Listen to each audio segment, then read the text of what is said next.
Salut, on va voir un film spécial aujourd'hui?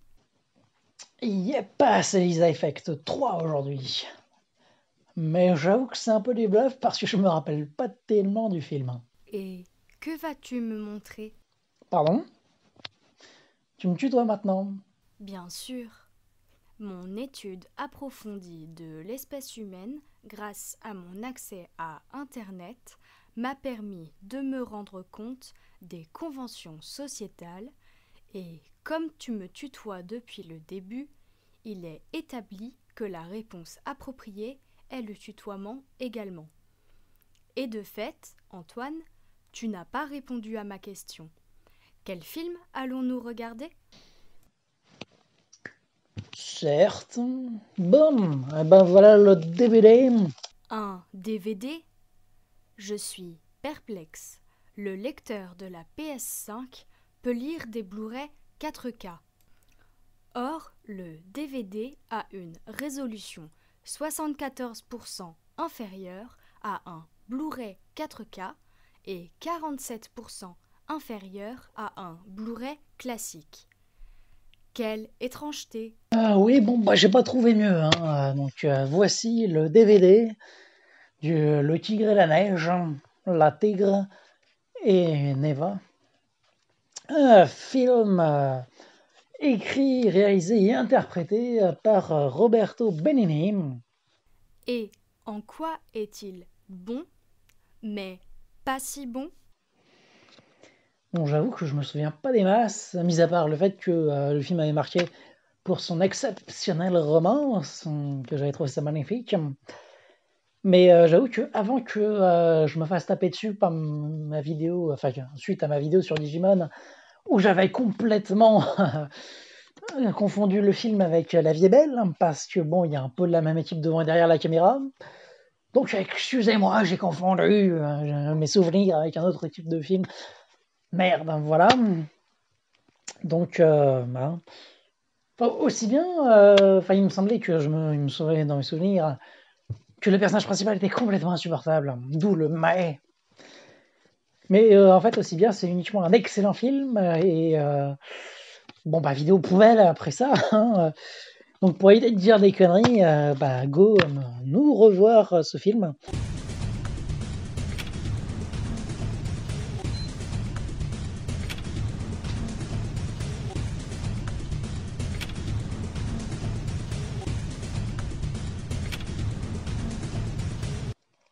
Ah, c'était beau. Néanmoins, excellent choix pour l'émission. Hein. Bon, bah, je suis prêt pour débriefer. Alors, du coup, c'est l'histoire de Atelium, qui en est par Roberto Benigni, qui est un professeur de poésie en université et qui fait incessamment ce même rêve où il est fou amoureux d'une certaine Vittoria. Et il se trouve que bah, cette Vittoria existe pour de vrai et que même apparemment c'est un sacré gros stalker qui passe son temps un peu à la harceler et à vouloir conclure avec elle en mode assez lourdingue. Et elle, de son côté, bah, c'est une sacrée allumeuse. Donc, on démarre pas ouf.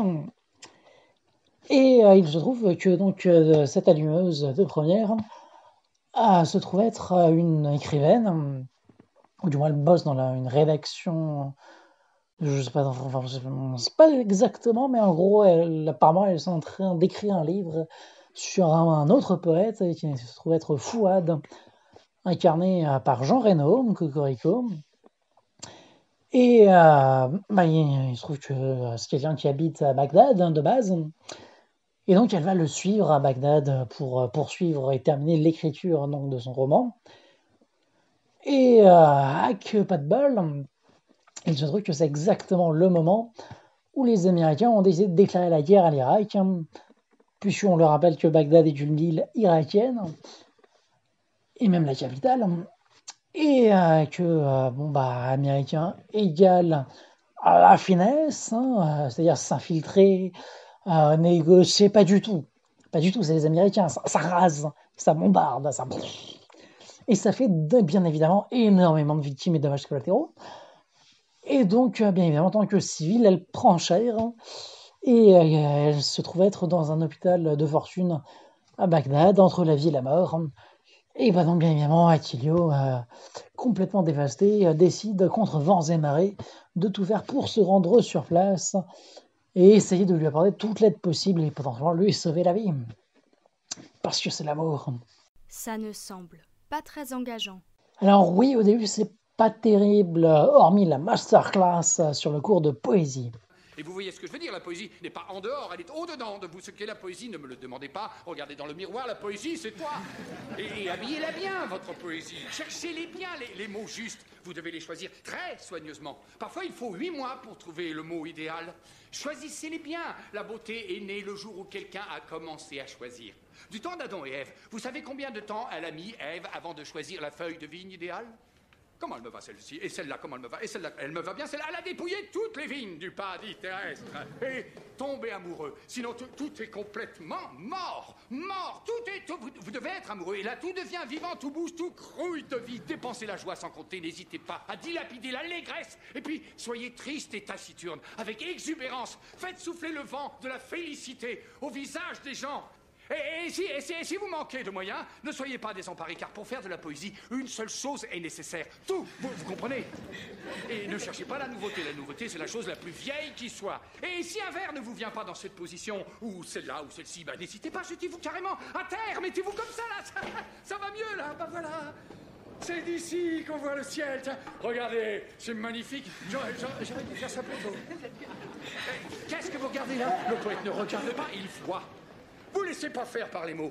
Faites-vous obéir. Si le mot mûr, le mot mûr refuse de vous écouter, cessez de l'utiliser pendant 8 ans. Ça lui apprendra. Mais qu'est-ce que c'est que ça? Bon, j'en sais rien, aucune idée. Voilà, c'est ça la beauté. Comme ces vers-là, dont je voudrais qu'ils puissent rester écrits sur ce tableau à tout jamais. Allez hop, maintenant effacez tout.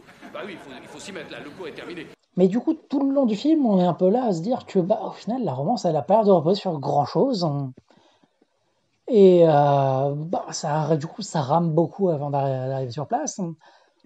Et d'ailleurs, c'est dommage au passage parce que vraiment, l'arrivée sur place, ça se fait de façon extrêmement brillante et intelligente et drôle, très très drôle. Et on aurait aimé en avoir plus. Et c'est du coup, une fois qu'il est vraiment sur place, que les choses décollent. Celui-là, il nous montre toute son abnégation et sa dévotion. Parce que son temps sur place, il l'occupe soit à trouver des moyens de lui sauver la vie, ou de la guérir, enfin, de lui apporter toute son aide possible. Et quand il est entre deux missions de sauvetage, ben, il reste continuellement à son chevet pour lui apporter aussi son soutien spirituel et moral. Et donc c'est vraiment très beau, très bien fait. Et vraiment, la fin est extrêmement réussie avec énormément de set-off payoff sur que ce soit des répliques du film, des choses qui reviennent, un peu des clins d'œil et qu'au final, bon, bah, ça se recoupe à la fin. Mais bah, au final, il y en a quand même beaucoup des set-up payoff. Et il y en a un qui me dérange dans le sens où c'est purement et simplement de la malhonnêteté d'exposition de personnages.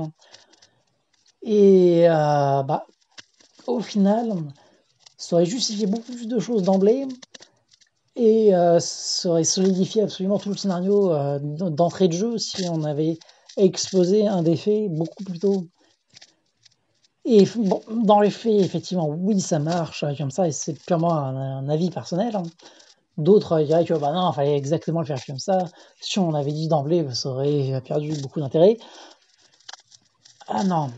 Non, parce que moi, c'est justement ça qui m'a fait me réintéresser au film et qui m'avait marqué à l'époque. Et que je me suis dit, en le revoyant, c'était moins bien que ce qui me semblait, parce qu'il n'y a pas ça. En fait, si, il y a ça, mais du coup, c'était une malhonnêteté totale. Et je trouvais que ça aurait été beaucoup plus intéressant de le dire d'emblée, tout simplement. Et puis bon, hein, comme vous le savez, la poésie, c'est mon dada. Donc pardonnez-moi pour ceux qui n'aiment pas ça, mais voilà. J'ai écrit quelques vers qui, j'espère, vont vous plaire. Si on ferme les yeux, c'est pour sentir l'aura. Onde céleste qui nous prend dans ses doux bras, nul ne peut vivre pleinement sans en avoir. Gravé en nous comme une volonté divine, esplanade d'escapades sibyllines. S'aimer est une joie si libératoire. Analyse en cours. Poème en acrostiche, composé en alexandrin. Rime simple, pauvre, suivi de rimes embrassées, riches. Seulement 4 mots de langage soutenu utilisés. Structure correcte, mais contenu assez pauvre. D'après mon analyse, le poème est médiocre.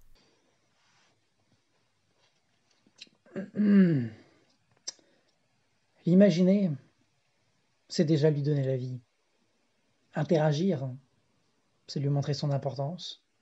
Se souvenir, c'est lui offrir son énergie. Aimer, en voilà toute la quintessence. Analyse en cours.